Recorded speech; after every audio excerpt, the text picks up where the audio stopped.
that out of the way, and then you guys can ask questions. So this one is after you've entered the character create. This is your basic Rodon. You start buck naked. And yeah, so we'll show you guys. Yeah, you guys are noticing the UI already. The only thing that's not final on that really is the chat. We're kind of messing with that a little bit on the left. And you know what, you guys? I didn't actually move the UI around, but everything on the UI is actually movable. You can put it anywhere you want on the screen. So you know, that's pretty cool. The mini map, I didn't actually pull that out because I knew where I was going, Jocelyn. But it's actually underneath the little PDA on the right-hand side of the screen. I'll show it. It shows at the end of the video. I actually realized that I hadn't done that. And you click, so you can click your PDA off and your map shows. This is the way we like it. And once again, if you like it up in the upper right, like standard GUI controls, you can actually put it up there in the upper right corner if you want. So equipping just some of the armor you saw in the game, kind of running out into the world, as a lot of you guys will do.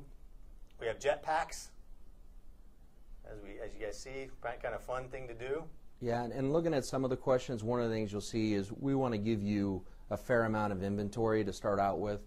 The last thing we want you to have to worry about in playing a game is item management, as far as do I have enough space. So you'll actually start off with a fair amount. You can expand that later on, but it's definitely something that we as gamers, when we start playing a game, to have something that you only have 4 slots or something like that just drove us nuts. So we wanted to make certain that when you go through the game, you have lots of space to acquire all the things that we're going to put out there for you. Here's just a preview of some of the weapons in the game, just a few. What's up, dude? Okay, good. So you can see a lot of the weapons, and there's a lot of other ones as well. The UI as of right now isn't very moddable, to answer that one, Gemini. It's pretty much is what it is. We have some plans for that, but we're not right now. It's not moddable. These are just a preview of a few of the things in the game. Someone actually said if each race, each faction gets their own color of UI, we want to do that, but right now they're all the same. We want to actually change it out. Each faction has their own color representations. As a matter of fact, the jetpack burns on the other factions are different than the Rodon. They have their own burns. So if you play different factions, you'll see different colors a lot. So here, and one thing I really wanted to point out here on this video is the combat. If you notice, he points wherever you actually are targeting.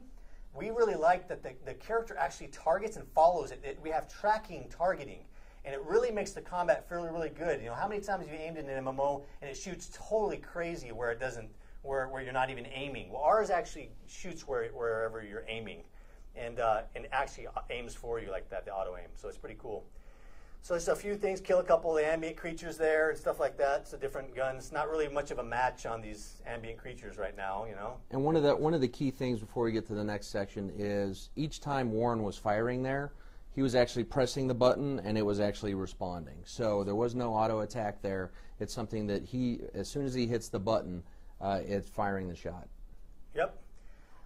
So this is, I'm just going through some of the things on there. I didn't have time to click on all of them, but we're going to be previewing these in the upcoming videos. There's a lot of cool stuff on there on the PDA. We want to make PDA. This one is harvesting, and it's not actually the final GUI. As you can tell, it's blue, but you actually scan for whatever you want to harvest.